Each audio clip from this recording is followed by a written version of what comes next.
Hello everyone, so I am going to attempt to replace my door lock actuator on my driver's door on a 2013 BMW 328i sedan. About 6 months ago, while on a road trip, the passenger side went out, and unfortunately when that happens, even though the unlock button looks like it wants to come up, it won't. And so you're trapped in the vehicle, and it won't open from the inside, from the outside, and you can't unlock using the unlock button. When they had to fix it, they actually have to remove the panel while the door's still closed, and sometimes they may damage the panel, and so that may cost extra. In this case, they didn't damage it, but it ended up being like $450 to get that replaced. So the first thing I'm going to do is use my door panel remover tool to remove this little piece here. You just wedge it up underneath there and just be careful so that you don't break the tabs. Once you get that off, there's only two screws holding the door panel on. It's a T25, and the part that is being replaced is this right here, the door lock actuator assembly,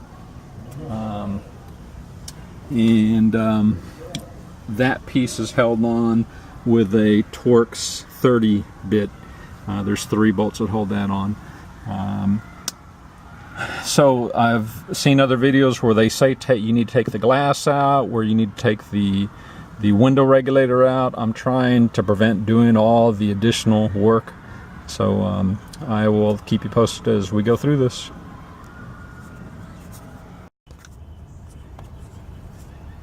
Alright, so you'll see the door panel has been removed. A couple of connections, these just pull straight out. There's one down here that pulls straight out. This little tab was in here, just pulls straight out. The clip for the door lock will just unhook there and just slide right out. Looks like it's got a little notch that holds it in place. I can't figure out how to get the this off, and I don't want to break it, so for now I'm just going to set the panel aside and see if I can work around that, since the area that I need to be working in is going to be over here. So that's it for now. I'll need to remove this piece next. There's like some tar stuff underneath there. I did see on another video where when they put it back on, they actually use a heat gun to melt the tar a little bit. So I might use heat to remove it to make sure I don't damage this piece here.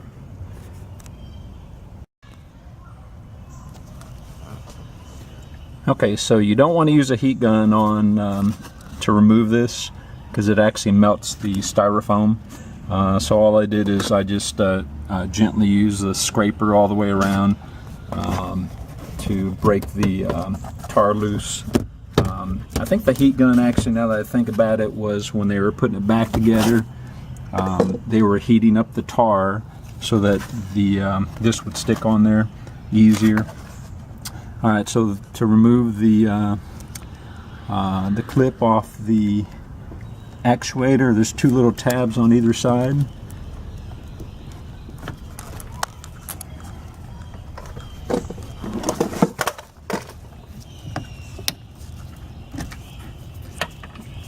And then to remove this rod, you just pull it straight out like that.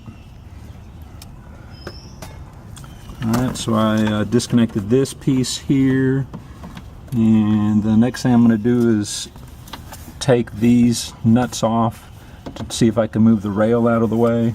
And it looks like there's a little screw here holding part of that rail in place. And then the 3 bolts holding the actuator in place, there's 2 here, and then there's a Torx here. Actually, they're all Torx. So that'll be the next step. So it doesn't look like I'm going to have to remove this screw after all. It's some kind of styrofoam baffle. There was a couple of clips that I had to pry off. So one is mounted on the bottom here of the actuator, the other one is on the side, and so I had to use my tool to pry them off. They're a little bit tight to get in there. The next thing that you'll see if you look in here, hopefully you'll get a good shot here, there's two more cables I'm going to need to disconnect. So on the door lock actuator, you'll see one is here, which I think is like the one on the outside here where you just kind of pull it up and then it'll come right off. I'm not sure how this one's going to come out, the one that's mounted up here at the top. I think it'll just push straight out, but we'll see. Alright, so recommend if you have an old sock to put it on your arm so you don't scratch up your arm when you're working in here. Nice thing about BMWs is there aren't sharp edges, but still you're pressing up against these as you're working. If you don't have one, I recommend getting a sight mirror so that you can see what you're working on. If you look at the mirror there, you're going to see where I've already disconnected the cable from the bottom, and I just need to pry it off from the top. So I had to use this tool to get up behind there to pry it loose, because you're basically prying it off of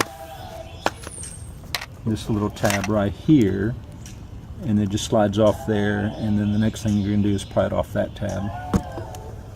Still haven't figured out how that's going to come out, so that's the next step. Alright, so good news. There's a little cap that just pries right off, and then that set of Allen wrenches that you never use, you get to use them now. So you loosen up the bolt, and fortunately it doesn't fall out of there, but then you just gently pry on the lock assembly from the outside and it just slides right out. So this is the last piece that I wasn't sure how it was going to come out from the actuator. So now it looks like I'm ready to start breaking the bolts loose and see if I can work that actuator out of there.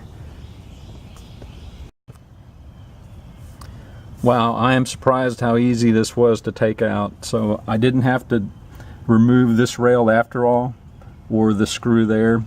Once I took the 3 mounting screws out, you just basically pop it loose, and then once it's in here, you want to turn it sideways.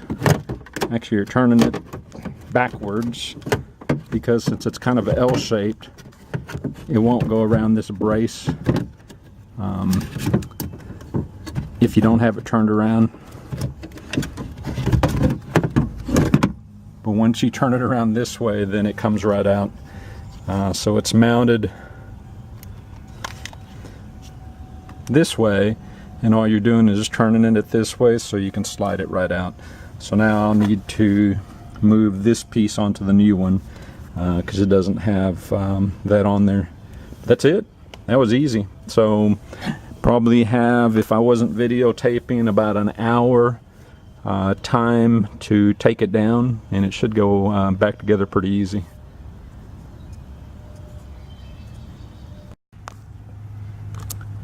Alright, everything is back together again.